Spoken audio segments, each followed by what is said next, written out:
রাজধানীর গোরান, সিপাহীবাগ এবং শান্তিপুর এলাকার রাস্তাঘাট দীর্ঘদিন ধরেই বেহাল।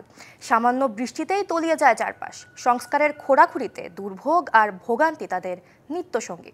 দুর্ভোগ থেকে রক্ষা পেতে সিটি কর্পোরেশনকে এগিয়ে আসার আহ্বান এলাকাবাসীর।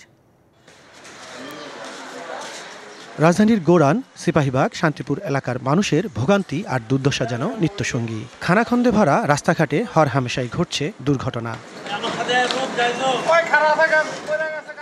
একটু বৃষ্টিতে তলিয়ে যায় রাস্তাঘাট, তার উপর উন্নয়নের নামে খোঁড়াখুড়িতে বিপাকে কয়েক লাখ মানুষ। দুই একটা রিক্সা উল্টাইতেছে, অনেক সময় গাড়ি উল্টাইতেছে, অনেক সময় গাড়ি নষ্ট হয়ে রাস্তার মধ্যে পড়ে আছে। প্রায় 1 বছর যাবতীয় রাস্তাটি বেহাল দশা, যার ফলে এই রাস্তা দিয়ে গাড়ি ঘোড়া চলতে তো পারেনি, অনেকগুলো গাড়ি নষ্ট হয়ে যায়। সবচেয়ে বেশি বিপদে আছে শিশু ও বৃদ্ধরা। এছাড়া ভাঙা রাস্তায় চলতে গিয়ে হাত পা ভেঙেছেন অনেকে। বিশ্বমানের থার্মিক্স রড, সালাম স্টিল থার্মিক্স, দেশের একমাত্র থার্মিক্স রড। মাথা ফাটতাছে, মানে বিশাল বড় বড় দুর্ঘটনা। আমি নিজেই বাজারে যাইতে গিয়া পাও ভাঙ্গা, এই যে আমি কতদিন বসে ছিলাম, দুনিয়ার টাকা পয়সা এটা কি আমাদের সরকার কি আমাদের দিবে? অ্যাম্বুলেন্স আসে না, তারপরে আমাদের অনেক সমস্যা হয়। আমরা বাচ্চাদেরকে নিয়ে আমরা বাসার থেকে বের হতে পারি না, বৃষ্টি নামলে বেশি সমস্যা হয়।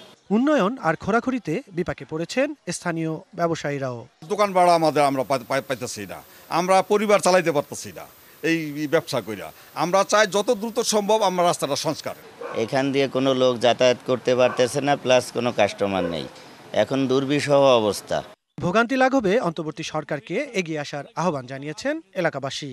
এই দুর্ভোগের জন্য আমি এই কর্পোরেশনকে বলতে চাই যে ওনারা যেন অতি শীঘ্র এই কাজটা করে দেয়। Liton Mahmud, DBC news, Dhaka.